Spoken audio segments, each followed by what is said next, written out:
This monument was the dream of one Vietnam veteran who was grieving for his fallen friends.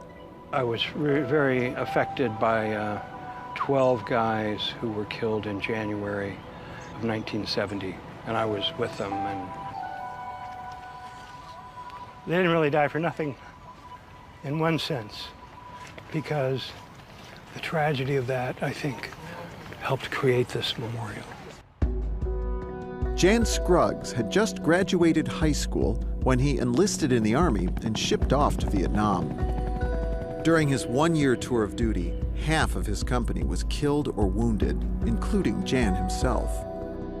I'm 19 years old, 12 miles from some rubber plantation, and I put my hand like this, and my hand comes just filled with blood. So I wiggled my toes, because if you wiggle your toes, it means you're not paralyzed. At least I'm not paralyzed. Jan suffered psychological wounds as well, but he didn't fully come to grips with his trauma until years later when he watched The Deer Hunter.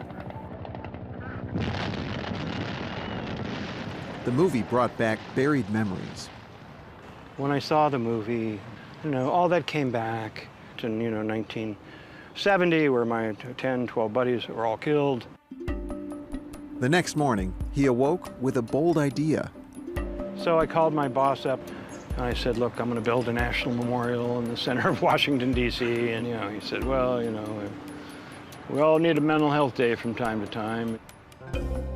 Jan hoped to build something that would heal both his fellow vets and the nation. The broader benefit that I hoped would happen was that this would sort of serve as a symbol of unity and reconciliation. He started a memorial fund with $2,800 of his own money.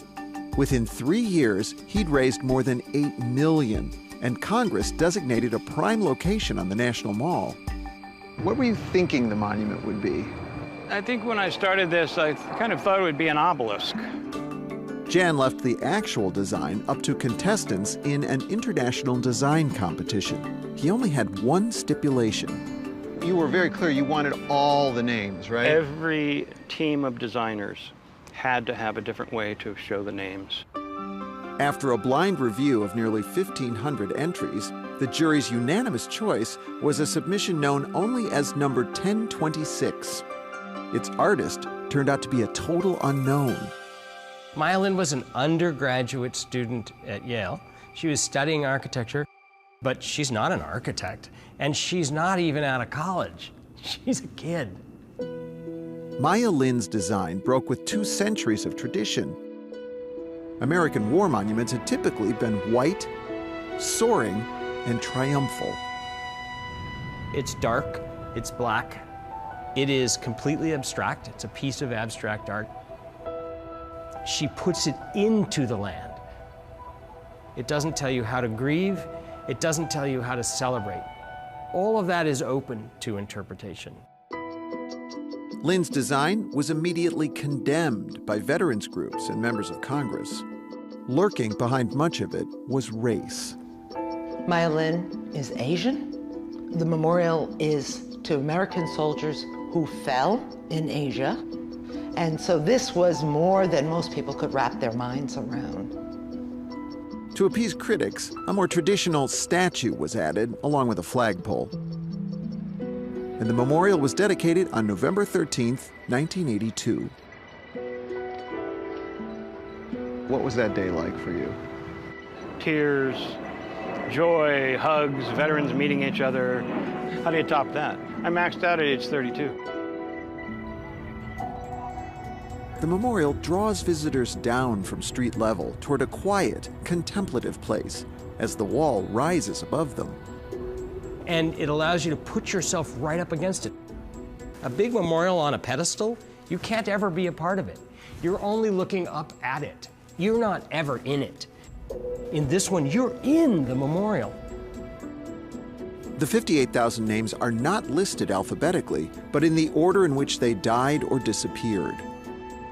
So when I go to my event where my buddies were all killed, they're all right there. The polished black granite invites deeper reflection. All of a sudden, I'm looking at my friend who was killed in this war, and I see my own You suddenly face. see yourself. Visitors touch the names. make rubbings, and even leave offerings. And what does this say? Dear brother, dear, this is the 36th year I have brought wheat from the farm to the wall. Perhaps more than any other American monument, the Vietnam Veterans Memorial changed how we commemorate history. Memorials were now places where visitors participated in a healing experience, and they could honor the dead rather than the cause they died for.